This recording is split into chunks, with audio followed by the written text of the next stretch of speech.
They say you only get one shot at a first impression, so what impression is your apartment's entryway making? In this video, I'm going to show you how to style a small apartment entryway in 3 different ways using my own entryway as an example. And the fun little twist here is that I'm only using decor that I already own. So you can see that it's possible to level up your entryway styling without spending any money or even without leaving your apartment at all, simply by switching some things around. And if you're new here, I'm Steffi. I'm the creator of the style blog Moda Misfit, and you're watching Living Pretty, the place for apartment styling tips and small space decor inspiration. So if you want regular doses of interior style inspo, be sure to subscribe. So I'm just gonna get right to it. I actually haven't even planned what I'm gonna do with my entryway yet for this video. It's honestly the part of my apartment I put the least amount of effort into. So I'm just gonna start grabbing some things and let my interior style juices flow. So with a curtsy to you, my dear viewer, I start dismantling my current entryway decor, which took all of 15 seconds because it was barely decorated in the first place. After only moving one item into the entryway, my cat Hilo is already very confused and concerned because God forbid anything changes in her palace. The nerve of me, right? So I just started grabbing some things I had a feeling would look good together and began to play. That leads me to my first tip when it comes to styling an entryway or really anything in your space. Just play around with things. Let it be loose, at least at first, when you first get started. Now, I'm a big fan of planning and staying organized while styling, but there can be a lot of value in just improvising, especially when you're not buying anything new and there's no money on the line anyway. Styling shouldn't feel like a heavy burden. It shouldn't make you feel guilty or incapable. It should feel like playtime. So tap into your childlike imagination and just play around with things. The result of this styling playtime of mine was kind of a witchy, dark decor vibe where I played with height between the 2 surfaces and created triangles with my accessories. I've talked about the fact that creating triangles in your styling basically guarantees visual appeal in this video and this video, which I'll link to below if you want to learn more about this magical technique.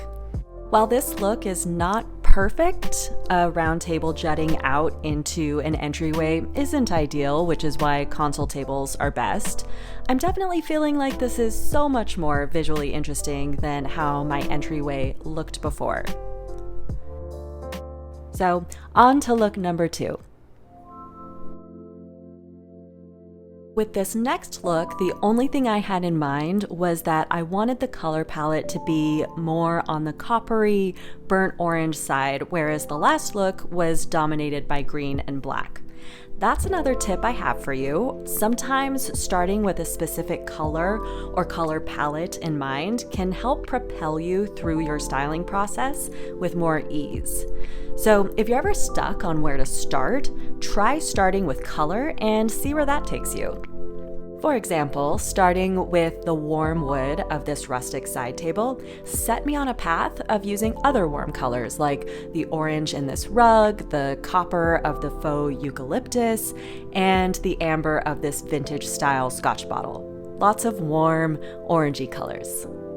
Then adding the black planet chart gave a nice dark contrast to the warmth of the other items, which is another tip I have. When you're coordinating a bunch of similar colors and tones like I am here, adding an unexpected contrast is a nice way to create more visual interest.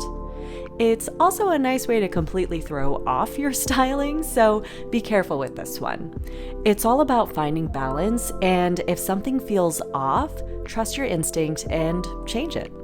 I have to be honest, something I'd change here now that I'm editing the footage is I'd definitely move the rug back a bit.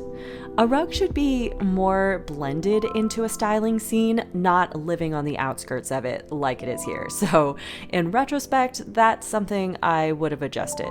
No big deal, no use crying over a poorly placed rug.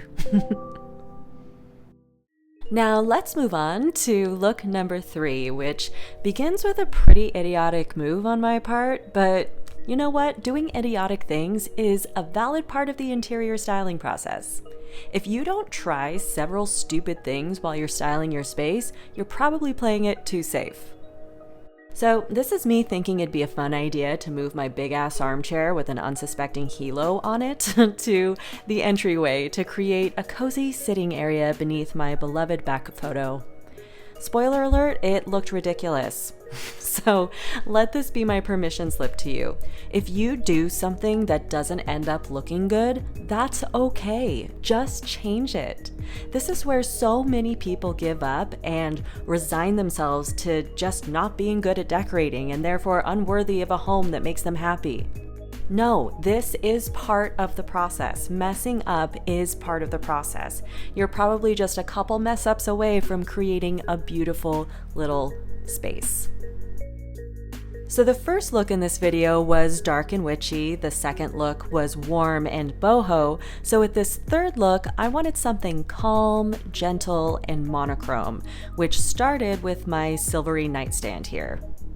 Just like how I mentioned earlier that a simple color can be the thing that inspires the rest of your styling, a single piece of furniture can do the same. Sometimes all you need is that one piece or that one color that allows everything else around it to fall into place.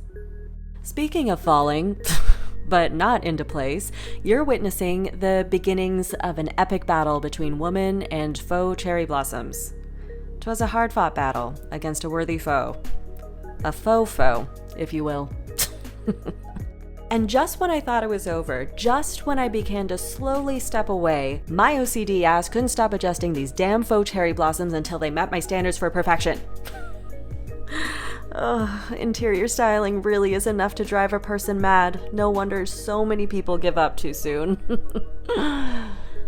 Anyway, once I proved victorious against those asshole cherry blossoms of mine, I moved on to the finishing touches of the look. Much easier, much less insanity-inducing. And clearly I think I'm hot shit now. The result is the calm, cozy, monochrome look I was going for. Funny to think that the most stressful look to create ended up being the most soothing to look at. And that's really the thing, isn't it? Interior styling can take a lot of tweaking and adjusting before it finally looks good.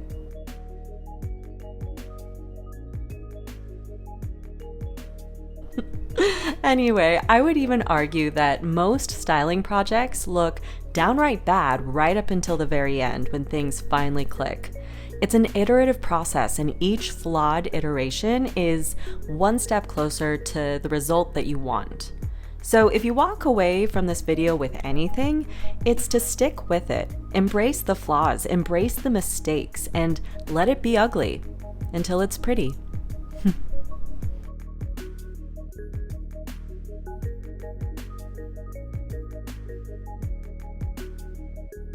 Man, there was a lot of faux flower battling in this video.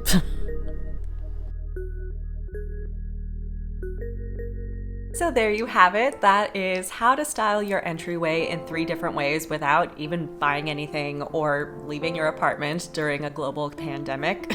Comment below and tell me which one was your favorite. Was it number 1, number 2, or number 3? Tell me below. And if you want daily glimpses into my studio apartment life, follow me on Instagram at moda.misfit. And if you want regular doses of interior style inspiration and apartment lifestyle tips, then subscribe to this channel and hit the bell to be notified when a new episode goes up every week. And remember, your apartment and the entryway that leads into your apartment is destined to be pretty, and you are pretty powerful.